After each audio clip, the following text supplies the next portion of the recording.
Hello friends, Daniel Alter here.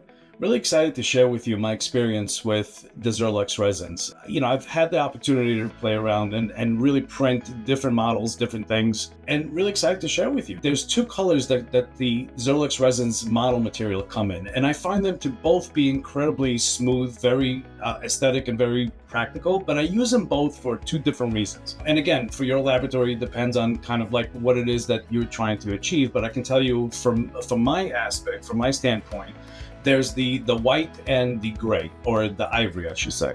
So the ivory is what I use oftentimes for something like a case conversion. When I do a creative smile or a smile design, so that the patient can see that white really is very aesthetic and very pretty and just very much like tooth-like. So when they're seeing it in front of them, they're holding their teeth, they're able to actually visualize what the end result that we're able to achieve.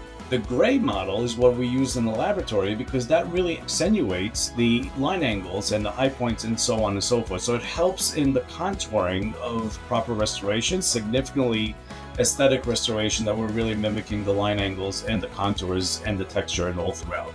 So both resins are incredible depending on what the indication and what you're trying to use. The best part about this is that it's truly very smooth. Right out of the gate, it's incredibly efficient and it requires very, very little post-processing, if anything at all.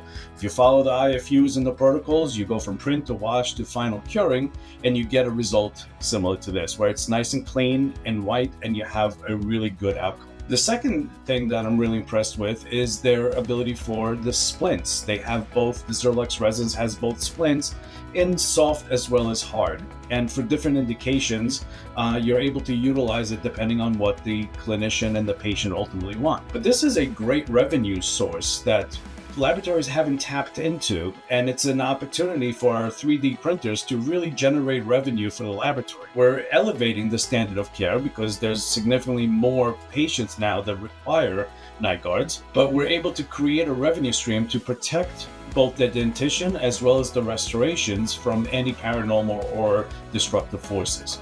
And nothing better than a splint in order to protect your patient's dentition. Really excited, really hoping for you to try it out, at the very least, try it out, because I think you'll be equally impressed as I am.